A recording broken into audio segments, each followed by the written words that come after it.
Leprosy. We know it as a horrifying disease. Once one becomes a leper, one's an outcast. And they are portrayed in the gospel as wandering ghost-like people, beggars, at various stages of decomposition. They had to say, unclean, unclean, when anybody came near them. They were the untouchables. And yet there's this very powerful statement in the Gospels. And Jesus reached out and touched him. The touch of God. Has Jesus touched you? And what does it look like to be touched by Jesus? Now, this leper in the gospel, a historical figure, but I think the evangelist would like to have us look at him as being a symbol as well. He's every man and every woman. And you may say to me, Father John, I'm not a leper. You're calling me a leper? How could this be? Well, let me just tell you about a friend that I had back in high school. Her name was Loretta, and she was the closest thing to a leper that I ever knew. She had cancer. And all over her head and face, she had these tumors. And she was losing her hair. She even lost an eye, and she had an eye patch. And at times, this eye patch would slide down, and you could see the inside of her head. It was awful to behold. And one day, she was walking through the cafeteria. And there, sitting all in a bunch, I know you know this really well, were all the popular kids, right? Who are all the popular kids? Any popular kids here? I mean, I don't know. I'm sure you're all popular, right? I don't know.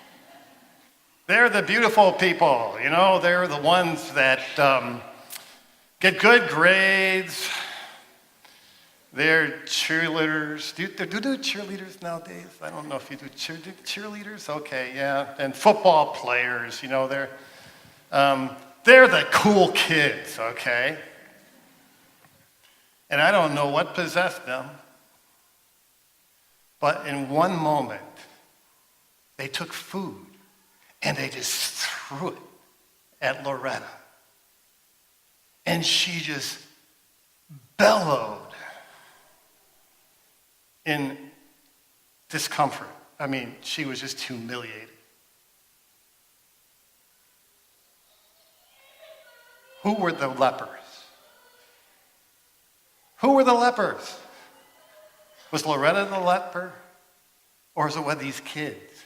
You see, there's such a thing as physical leprosy, but there's also something called leprosy of the soul. Leprosy of the soul. And it's not pretty, is it? Well, to illustrate this further, I'd like to tell you a story by a writer named Oscar Wilde, and it's called The Picture of Dorian Gray. Now, Dorian Gray was an uncommonly good-looking guy. And an artist took interest and offered to paint his picture. Now, through the bad influence of a friend, Dorian Gray fell in love with himself. He fell in love with his picture. He's looking at this picture and he's saying, whoa, you know, that I'm going to grow old and ugly. This picture is going to remain really, really handsome and wonderful. And he made a wish. He wished that he would remain forever handsome and wonderful, and that this picture would age. And you know something?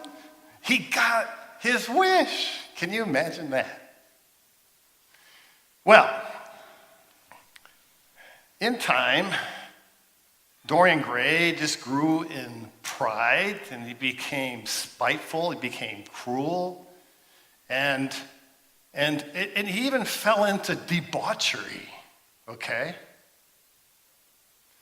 And he noticed that every time he sinned, that the picture changed, and he got grosser and ugly like his sin.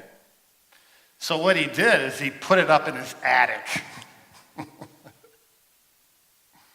And one day, the artist came by and says, "Hey, what happened to the picture?" And he took him upstairs and he showed him this picture and he said, "Oh my goodness, Dorian, what's happening to you? You need to repent." And Dorian, at this point, got so angry at him that he took a knife and he killed him. And on the picture, his hands turned red with blood.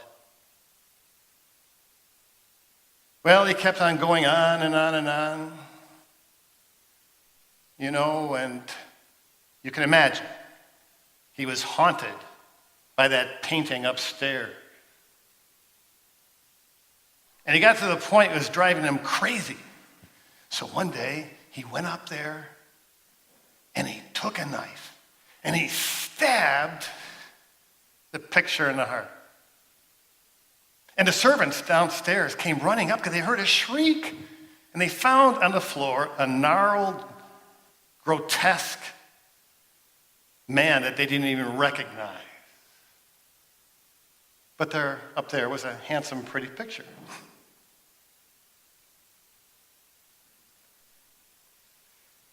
Now, leprosy as a disease now, for the most part, is cured by science. But sin cannot be cured by science. It can only be cured by the healing touch of Jesus Christ. We have these pictures in our attics. My dear young people, if you remember anything from this old priest, and I mean, you know, the statistics are terrible about this age group where you're at. You know, you're here coming for confirmation, and in a year you might say, "Man, I'm out of here." Matter of fact, and right now in your mind you might think, "I'm out of here. You know, I don't need this."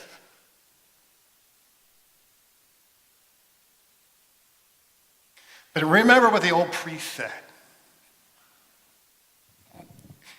You have an attic, and you have a picture up there. And no matter how beautiful and successful and wonderful you might become,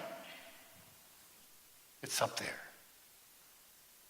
And your picture is not pleasant. It's not good. On some level, we know it's up there, but we're afraid to go up there and look. Now, what can we do? Well, we can learn from this leper. Look what he did. First of all, he knew he's a leper. That's a big step right there. He came to him begging, and he knelt, and he said, "If you will, you can make me clean." You know, none of us can go up into the attic by ourselves. I don't want to go up in the attic by myself. Do you want to go up in your attic by yourself? I don't. It's scary. Attics are scary. You've seen plenty of scary movies, haven't you? Yeah. Well,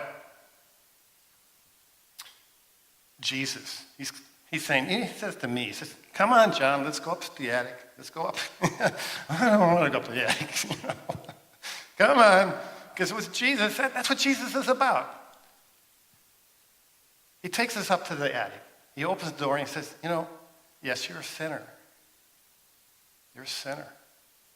I mean, I could have been one of those kids throwing that food at Loretta. I have leprosy of the soul.